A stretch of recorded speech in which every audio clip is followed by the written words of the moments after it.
Ian, speaking of professional gaming, Well, money being made through gaming. So Team Fortress 2, that stalwart game from Valve, it was a team-based shooter, and a class-based team-based shooter. It was one of the first. It was certainly one of the most popular. It's been out for like what, 9-10 years? It's been out for I would say slightly over 10 years. It's been a while. Yeah, it's been a bit. I want to say at least 2007 maybe.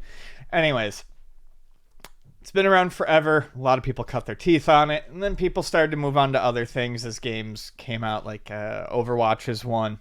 CSGO, these are games that kind of pulled from Team Fortress 2 after it had a long day in the sun.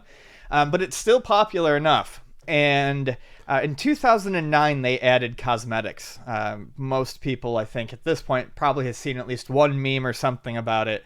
But you could get hats for your characters. Just to put on a hat. Just to put on hats. And there's all sorts of weird ones, and you could get free ones for certain events. And Flower pot head and you can derby. You can earn crates and open them, and they'll give you hats. And there's a rarity system to the hats. And the highest level is unusual. Well, there was a glitch discovered. Was that yesterday morning? It'd be the Friday. Okay, so it was a few days ago. So this is probably taken care of. But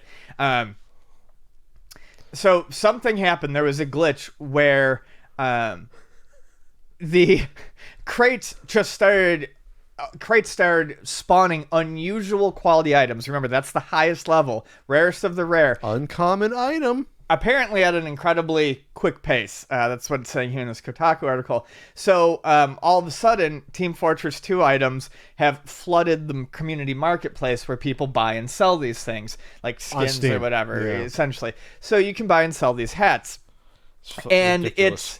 It's crazy because prices of crates right now are jumping up.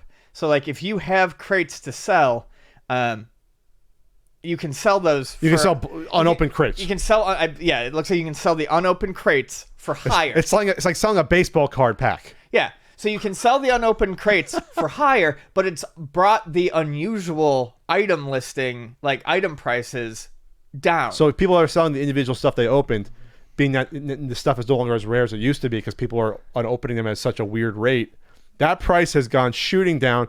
But the packs themselves, the loot boxes themselves, have gone up. Yeah, from people who want to open them. So the example they use here is that so marketplace pricing history, crates have been selling for pennies, but now they're getting now depending on their possible contents, they're up to as much as 13 per crate. Some players are reporting making hundreds or even thousands of dollars in just a couple of days from crates that have been sitting around. And then here's the example for items. An example of an item, the unusual Dragonborn helmet, which is based on Skyrim. It's a Skyrim helmet. In the past, 3 had sold total. Three. Out of this big game, 3. There was 3 of them. 3 on the marketplace. Okay. In the past week, a grand total of 3. Sorry. Okay.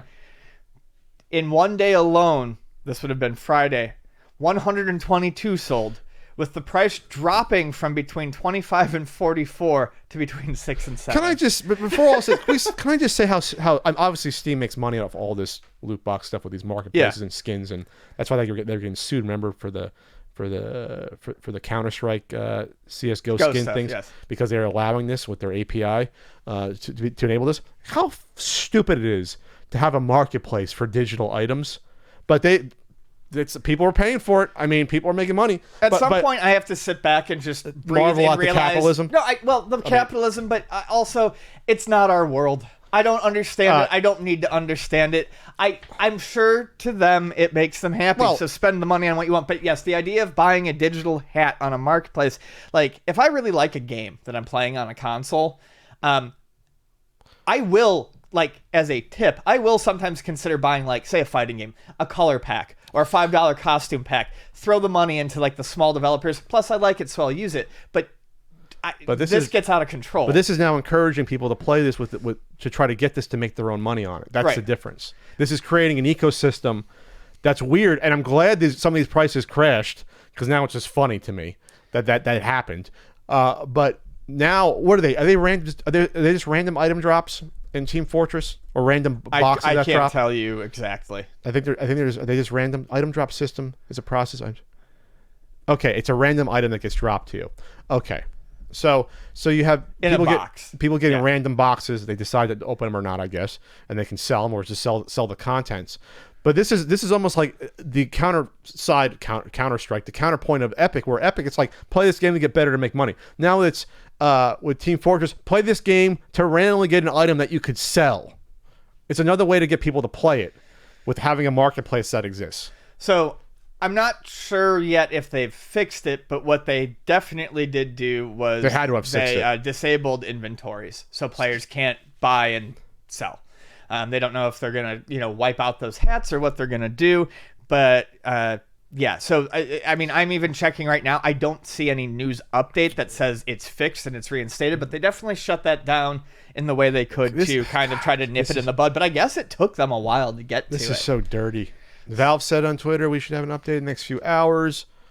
So Valve creates a marketplace. They make money on. Oh God, the whole thing's fucking dirty. Once you get to this point, it's dirty to me.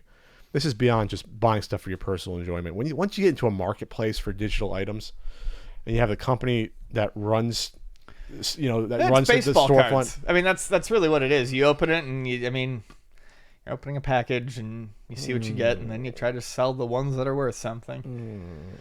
Okay, great. That's fun.